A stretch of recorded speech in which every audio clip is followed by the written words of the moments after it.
27장, 28장은 축복과 저주 이야기입니다. 그죠? 앞에 쭉 이야기하고 하나님께서 언약을 맺으시고 비준식을 하면서 하나님께서 축복하고 저주하십니다. 그 축복과 저주는 가나안 땅에 들어가면 두 산이 있습니다. 에발산과 그리심산. 근데 놀라운 것은 하나님께서 에발산에는 지파 12집 반반씩 나누어서 이렇게 가는데 에발산에 있는 지파는 무슨 저주받아라 이런 뜻은 아닙니다. 그죠? 그런 뜻은 아닌데 27장 여러분 성경 갖고 계시면 27장을 한번 읽어보시면 제가 지난주에 했던 그 다음부터 원래 하고 싶었지만 시간이 많이 가서 못했는데 저주입니다. 에발산에서 선포한 저주의 내용인데 11절부터 26절까지 다 저주입니다. 그런데요 여러분 이 에발산은 이제 저주와 심판을 이야기하는데 그 저주와 심판을 선포할 때 하나님께서 뭐라고 말씀하시냐면 아멘 할지어다. 여러분 가만히 생각해 보면 저와 여러분은 저도 이제 설교자가 아닌 청중의 자리에서 앉아 있다가 보면 목사님이 축복을 선포하면 속으로도 아멘 하고 겉으로도 아멘 할 때 많거든요. 근데 저주와 심판을 선포하면 거부하거든요. 제 속에서 그냥 거부 반응이 그 자동으로 나옵니다. 근데요 하나님께서 이스라엘 백성들에게 에발산에서 저주를 선포할 때 모든 이스라엘 백성들이 아멘 이렇게. 그래서 제가 한번 조금씩 봉독해 드리겠습니다. 15절입니다. 이렇게 이야기합니다. 장석의 손으로 조각하여 27장입니다. 하였거나 부어 만든 우상은 여호와께 가정하니 그것을 만들어 은밀히 세우는 자는 저주를 받을 것이라 할 것이요 모든 백성은 응답하여 말하되 아멘 할지니라. 그래서 18절부터 이렇게 이야기합니다. 그의 부모를 경홀히 여기는 자는 저주를 받을 것이라 할 것이요 모든 백성은 아멘 할지니라. 17절에 그의 이웃의 경계표를 옮기는 자는 저주를 받을 것이라 할 것이요 모든 백성은 아멘 할지니라. 저주를 선포하고 심판을 선포하는데도 아멘 아멘 그렇게 살지 않겠습니다. 말씀대로 살겠습니다. 아멘. 한번 따라하겠습니다. 아멘. 혹시나 여러분 설교 중이나 말씀을 읽을 때 꼭 나에게 주시는 저주와 심판처럼 들릴지라도 오히려 그 심판이 아니라 축복의 계기가 되는 모티브가 되는 하나님의 말씀으로 여길 때 이것이 오히려 하나님께서 나에게 주신 경고 아니면 예방의 말씀이라는 것을 생각하면서 아멘 했으면 좋겠다. 이스라엘 백성들은 에발산에서 하나님께서 모세를 통해서 말씀하실 때 아닙니다. 그건 아닙니다. 말씀이 왜 그렇습니까? 저주를 왜 그리 많이 선포합니까? 그것이 아닙니다. 하나님의 말씀이면 아멘 하겠습니다. 그래서 모든 백성들이 아멘합니다. 그래서 마지막 26절에 보면 앞에 쭉 이야기하고 26절에 보면 이 율법의 말씀을 실행하지 아니한 자는 저주를 받을 것이라 할 것이요 모든 백성은 아멘할지니라. 아멘할지니라. 여러분 하나님의 말씀은 축복의 말씀이든 저주의 말씀이든 아멘으로 화답하는 저와 여러분 되시기를 주의 이름으로 축원을 드립니다. 이것이 순종입니다. 이것이 순종하는 것은 믿음의 삶을 사는 것입니다. 하나님은 크게 두 번의 언약을 맺습니다. 첫 번째는 잘 아시는 대로 시내산 언약. 오늘 이 말씀은 바로 요단강을 바로 눈앞에 둔 모압 땅에서 모세가 이스라엘 백성들과 하나님과 언약을 맺는 내용입니다. 시내산에서 한번 이렇게 하나님께서 모세를 통해서 너희들 이 말씀을 지킬래 안 지킬래? 십계명부터 나오죠, 그죠? 출애굽기 20장 이후에 지킬래 안 지킬래? 그때 모든 이스라엘 백성들이 하나님의 말씀을 지키겠습니다. 약속했습니다. 그러나 약속대로 살지 못했습니다. 그리고 그 1세대는 다 죽고 1.5세대, 2세대가 지금 바로 40년이 지난 후에 바로 모압 땅, 가나안 땅에 들어가기 직전이었습니다. 다시 하나님께서 모세를 통하여 수없는 설교를 하고 말씀을 전파하고 이제 마지막 비준 언약을 맺습니다. 모압 땅에서의 언약은 시내산의 언약보다 더 강화되고 더 확정된 말씀, 확장된 말씀이 이 본문의 이 신명기에 계속해서 이어지고 있습니다. 여러분, 하나님의 언약은, 하나님께서 언약에서 말씀하신 인생의 길은 두 갈래 길밖에 없습니다. 그러나 세상 사람들은 주로 세 갈래 길을 이야기하죠. 유행가 노래 아시는지 모릅니다. 이리 갈까 저리 갈까 차라리 돌아갈까. 유행가 가사에는 세 갈래 길이 있다고 합니다. 하나님이 약속한 그 언약의 길에, 인생의 길은 축복의 길과 저주의 길밖에 없습니다.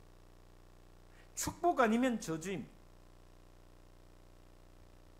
하나님의 약속을 잘 지켜 복을 받든지 아니면 인간 스스로, 사람 스스로 저주를 선택하든지 두 길밖에 없습니다. 신명기 28장은 복을 받든 저주를 받든지 우리 삶의 전반에 이 두 길이 있다는 것을 너무나도 분명히 가르쳐 주고 있습니다. 그런데요, 이 신명기서를 읽으면서 27장 28장을 읽으면서 물질에도 하나님의 복이 있고 저주가 있고, 몸에도, 짐승과 우양에도, 광주리에도, 심지어 땅에도 복과 저주가 있다라는 것을 말씀하시면서 오늘 말씀에는 네가 들어가도 복을 받고 나가도 복을 받는, 하나님의 말씀 안에서 순종하며 좌로나 우로나 치우치지 않으면 네가 들어가도 복을 받고 나가도 복을 받는 사람이 될 것이다. 그러나 그렇지 않을 경우 나가도 복을 받지 않고 저주를 받을 것이요 들어가도 저주를 받을 것이다 라고 말씀하시면서 하나님께서 이 복과 저주를 너희 앞에 두었으니 네가 선택하라. 선택의 몫은 항상 우리에게 있다라는 것을 가르쳐 주고 있습니다. 근데 저는 말씀을 읽다가 68절까지 읽다가 하나님 참, 왜 축복의 말씀은 1절에서 14절밖에 짧은데 왜 저주의 말씀은 15절부터 68절까지 거의 50절 가까이 될까? 50절이 넘습니다. 여러분, 성경을 자세히 보시면 축복이 많을까요? 저주가 많을까요? 저주가 훨씬 많습니다. 축복보다는, 하나님이 주시는 복보다는, 물론 이 성경 자체가 하나님의 복을 이야기하지만 이 신명기서의 내용을 읽다 보면 복은 너무 짧아. 몇 절 안 됩니다. 그러나 복된 길보다 저주의 길이 더 많다. 복은 간단하고 저주는 너무나도 장황하게 길게 말씀하고 계신다. 좀 가만히 생각해 봤습니다. 하나님 왜 이렇게 길게 저주를 펼쳐놓았을까? 이유는 우리 사람이 하나님 앞에 복의 길보다 저주의 삶을 사는 경우가 더 많기 때문에, 우리가 복의 길에서 머무는 것보다 저주의 길에 머무는 경우가 더 많기 때문에 하나님께서는 저주의 심판의 길을 더 많이 이야기하고 있다는 것입니다. 그러면서 가만히 한번 생각해 봤습니다. 저도 한번 저 자신을 한번 돌아봤어요. 사람은 복을 통해서보다는 저주를 통해서 인생을 더 많이 배웁니다. 그렇지 않습니까? 저보다 인생을 더 많이 사신 분들은 이 사실을 더 잘 아실 것입니다. 우리가 인생을 배우는, 인생의 길을 하나님이 나를 창조하시고 인생을 창조하시고 그 길 위에서 삶을 배우는 철학, 가치는 축복받았을 때보다 저주와 심판 아래 놓여있을 그때에 더 많은 것을 배웁니다. 그렇지 않습니까? 물질의 고난을 통해서, 때로는 감당할 수 없는 관계 속에서, 사랑과의 관계든 일의 관계든 사업이든 수많은 고난 속에서 우리는 인생을 더 많이 배웁니다. 문제가 없고 복 가운데 있을 때 여러분 기도를 더 많이 하십니까? 평안할 때 기도하십니까? 아니면 고난 가운데 있을 때 더 기도하고 그 고난 가운데 하나님께 더 가까이 가는 것 아니겠습니까? 여러분, 그래서 제가 설교 중에 가끔 그 이야기를 하잖아요. 평안할 때 기도하십시오. 평안할 때 기도하십시오. 평안할 때, 문제가 없을 때 말씀 묵상하십시오. 왜? 그 말씀과 그 기도가 쌓여 고난이 있을 때 지혜를 주시기 때문에. 불행을 통해 우리는 기도하고 그 기도를 통해 하나님을 찾고 불행한 만큼 우리의 인생이 더 성숙해지고 성장해야 할 때가 많다는 것을 우리는 알고 있습니다. 그래서 불행은 우리 인생의 스승이기도 합니다. 고난이라는 것이, 그 고난 자체는 고통스럽고 힘들고 너무나도 감당하기 힘들지만 그 고난과 그 고통을 통해서 나의 인생의 스승이 된다. 그래서 고난은, 불행은 오히려 내 인생의 스승이다. 형통할 때 신앙이 냉담해지는 경우도 많습니다. 하나님께 가까이 가지 않습니다. 이미 말씀드렸지만 신명기 6장에 이런 말씀이 있습니다. 신명기 6장 11절 12절에 성경은 이렇게 말씀하고 있습니다. 모세를 통해서 이스라엘 백성에게 주신 말씀입니다. 네가 채우지 아니한 아름다운 물건이 가득한 집을 얻게 하시며 네가 파지 아니한 우물을 차지하게 하시며 네가 심지 아니한 포도원과 감람나무를 차지하게 하사 네가 배불리 먹게 하실 때에 너는 조심하여 너를 애굽 땅 종되었던 집에서 인도하여 내신 여호와를 잊지 말라. 가나안 땅에 들어가면 이미 농토도 농사도 다 준비되어 있습니다. 가나안 사람들이 살던 집도 있습니다. 가나안 사람이 짓던 포도 농사도 있고 다 준비되어 있습니다. 그런데 거기에 들어가서 너희가 풍요롭게 되거든, 평안하게 되거든, 하나님을 잊지 말라. 이게 모세가 끊임없이 이야기합니다. 잊지 말라, 기억하라, 기억하라. 그래서 저는 신명기를 읽으면서 묵상하면서 계속해서 메시지가 가슴을 뜨겁게 하는 것은 잊지 말라, 기억하라는 거죠.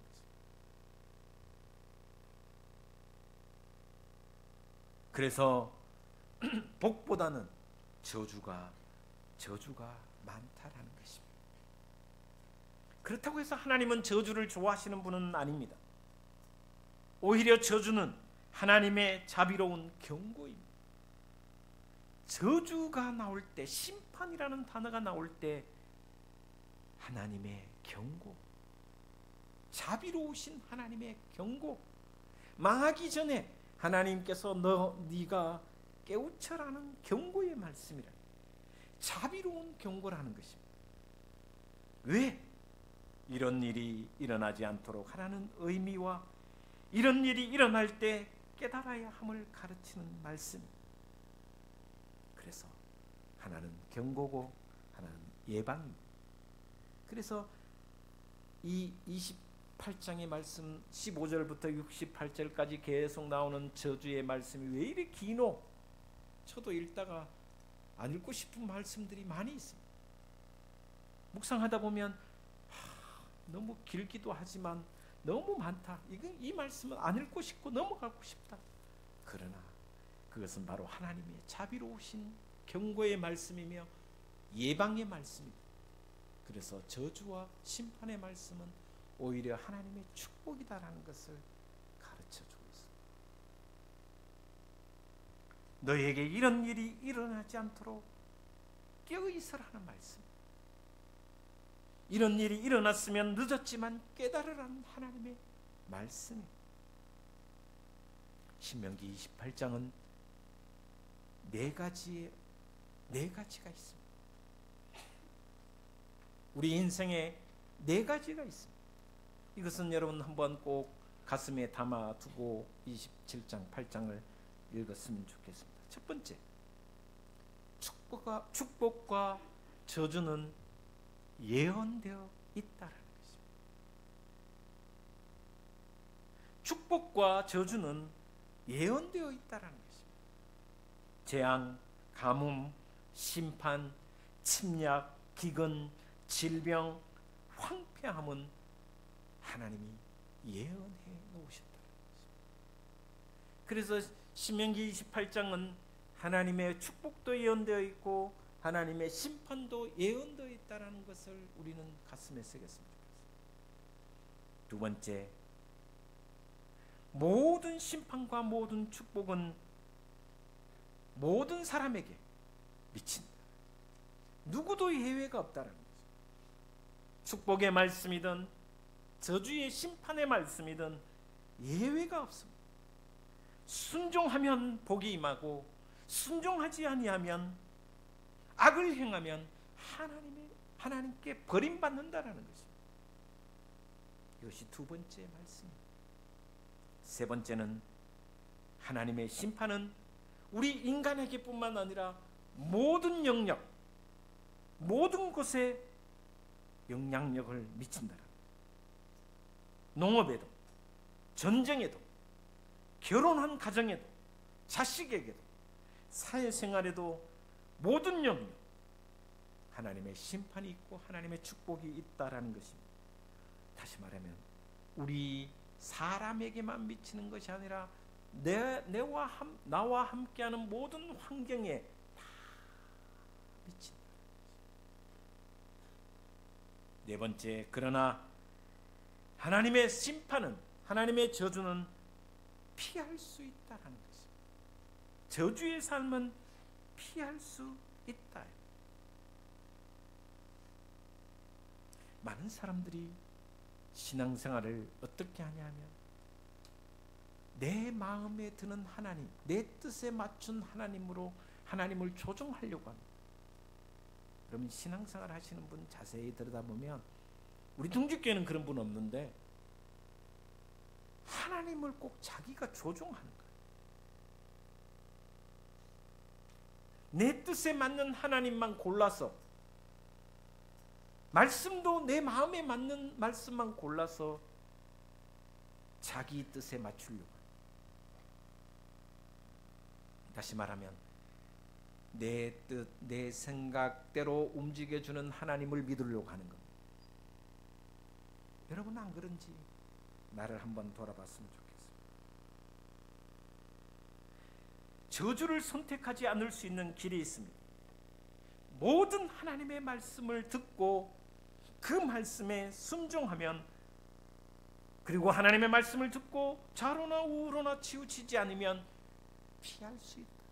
저주와 심판을 피할 수 있다. 제가 우리 막내가 이제 4학년, 초등학교 4학년이 됐는데 가끔 수학 문제 좀 물으면 도망갑니다. 왜냐하면 제가 이거 한 두세 번 이야기했는데 예화를 들면 안 되는데 혼날 건데, 왜냐하면 공부한 지가 벌써 50년 다 돼 가잖아요. 40년 다 됐잖아요. 그죠? 그래서 아는 거는 더하기 빼기 나눗셈하고 곱하기 정도밖에 몰라요. 그래서 더 이상 막 분수가 나오고 도형이 나오고 뭐 이러면 좀 어렵더라고. 왜냐하면 기억이 가물가물해. 뭐 소수점 얼마 나오고 이렇게 막 하면 막 이거 어떻게 하더라? 이게 아리까리한 게 어렵더라고. 그래서 가르쳐 달라고 하면 지금 4학년이니까 좀 나은데 5, 6학년 되면 아예 그냥 피할 것 같아. 물어보기 전에 도망갈 것 같아.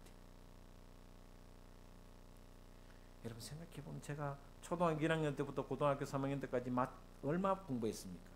12년을 공부했잖아요. 수학을. 미적분, 그죠? 사인, 코사인, 무슨 그런 게 많아. 시그마가 어떻고 뭐가 어떻고 누뚜가 어떻고 하나도 기억나는 건 아니구나. 하여튼 까먹었어요. 그런데 한번 생각해 보십시오. 오늘 이 신명기 28장은 얼마나 중요한지. 여러분 이스라엘 백성들은요, 태어나기 뱃속에 있는 아이 때부터 이 신명기를 끊임없이 부모가 외우고 해서 가르치고 또 가르치고, 젊은 시절 아이들 때부터 가슴에 새기도록. 그래서 여러분 쇠마라고 하잖아요. 신명기 말씀을 쇠마의 말씀이라고요. 이스라엘아 들으라. 그냥 듣지 말고 가슴에 새기라는 말씀. 내 가슴에. 여러분 수학 12년을 배워도 또 다 까먹었는데 말씀을 지금 얼마나 오랫동안 묵상해도 이 말씀이 가슴에 새겨지지 않는다면, 그래서 끊임없이 말씀을 묵상하고 또 새겨야 된다. 다시 신명기 28장을 제가 또다시 설명합니다. 4가지가 있습니다. 왜 이렇게 강조하느냐? 너무 중요해요. 축복과 저주는 예언되어 있다. 두 번째는 모든 사람에게 심판은 미친다. 그리고 사람에게만 아니라 모든 영역에게 미친다. 심지어 전쟁까지도 영향력을 미친다. 심지어 내 밭에도 영향력을 미친다. 말씀에 순종하면 밭에 소산의 복을 주실 것이라고 약속했습니다. 말씀에 순종하지 않으면 그 밭의 소산을 내가 거두어 드릴 것이다. 이게 모든 곳에 미친다라는 말씀입니다. 네 번째는 하나님의 심판은 피할 수 있다. 저주의 삶은 피할 수 있다. 말씀에 순종할 때. 여러분 저는 가끔 그런 생각합니다. 세상의 자연의 법칙이 뭡니까? 자연의 법칙은 심은 대로 거두는 거잖아요. 그렇죠? 농사를 짓는 것도 심은 대로 거두잖아요. 물론 심은 대로 아무리 열심히 노력하고 농부가 발걸음을 많이 옮겨도 하나님이 비를 안 내리시면 할 수 없지만, 거두지도 못하지만, 어쨌든 심은 대로 거두는 것은 하나님 지으신 자연의 법칙입니다.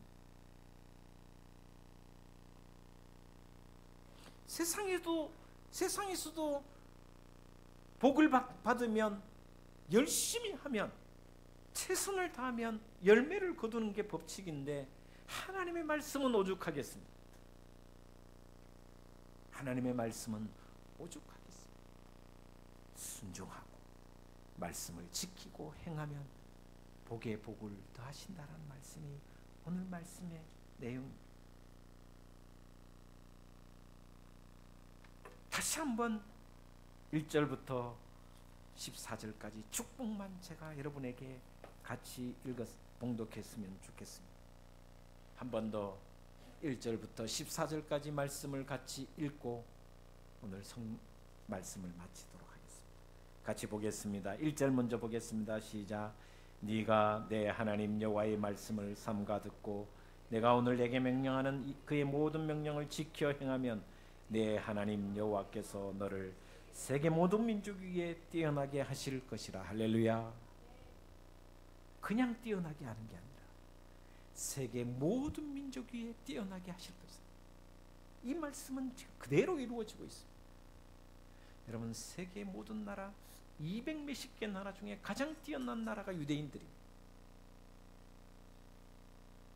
지혜가 뛰어난 나라고, 그 지식이 뛰어난 나라고, 경제, 사회, 문화 어느 곳에 영향력을 미치지 않는 곳이 없는 사람들이 바로 유대인들입니다.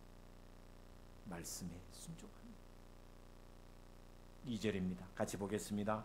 네가 내 하나님 여호와의 말씀을 청종하면 이 모든 복이 너에게 임하며 내게 이르느니. 3절, 성읍에서도 복을 받고 들에서도 복을 받을 것이며. 3절, 4절, 내 몸의 자녀와 내 토지의 소산과 내 짐승의 새끼와 소와 양의 새끼가 복을 받을 것이며 내 강주리와 떡반죽 그릇이 복을 받을 것이며 네가 들어와도 복을 받고 나가도 복을 받을 것이니라. 할렐루야. 우리 옆 사람 한번 축복하겠습니다. 들어가도 복을 받고 나가도 복을 받을 것입니다. 할렐루야. 7절입니다. 같이 보겠습니다. 여호와께서 너를 대적하기 위해 일어난 적군들을 내 앞에서 패하게 하시리라. 그들이 한 길로 너를 치러 들어왔으나 내 앞에서 7 길로 도망하리라. 할렐루야. 한번 따라하겠습니다. 한 길로 너를 치러 들어왔으나 내 앞에서 7 길로 도망가리라. 할렐루야. 여러분, 질병의 고통, 물질의 고통, 이것도 인생의 전쟁이잖아요.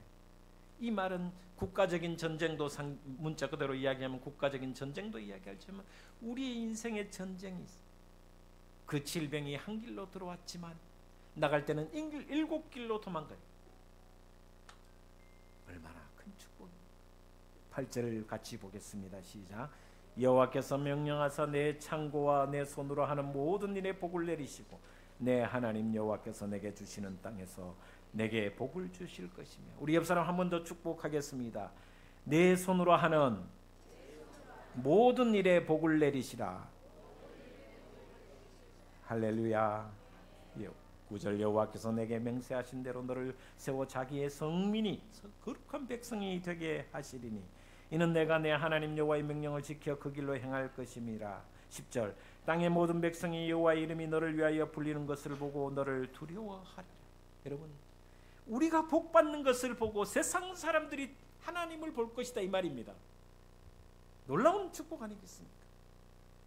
말씀에 순종하여 하나님의 복을 받으면 세상 사람들이 너를 두려워할 것이다. 왜? 복 받는 모습이 너무나도 아름답고 위대해 보이기 때문에. 11절입니다. 같이 보겠습니다.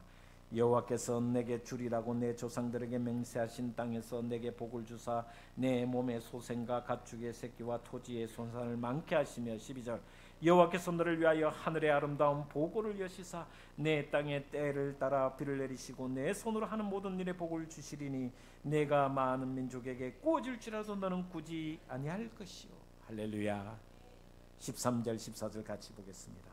여호와께서 너를 머리가 되고 꼬리가 되지 않게 하시며 위에만 있고 아래에 있지 않게 하시리니 오직 너는 내가 오늘 내게 명령하는 내 하나님 여호와의 명령을 듣고 지켜 행하며 내가 오늘 너희에게 명령하는 그 말씀을 떠나 좌로나 우로나 치우치지 아니하고 다른 신을 따라 섬기지 아니하면 이와 같으리라.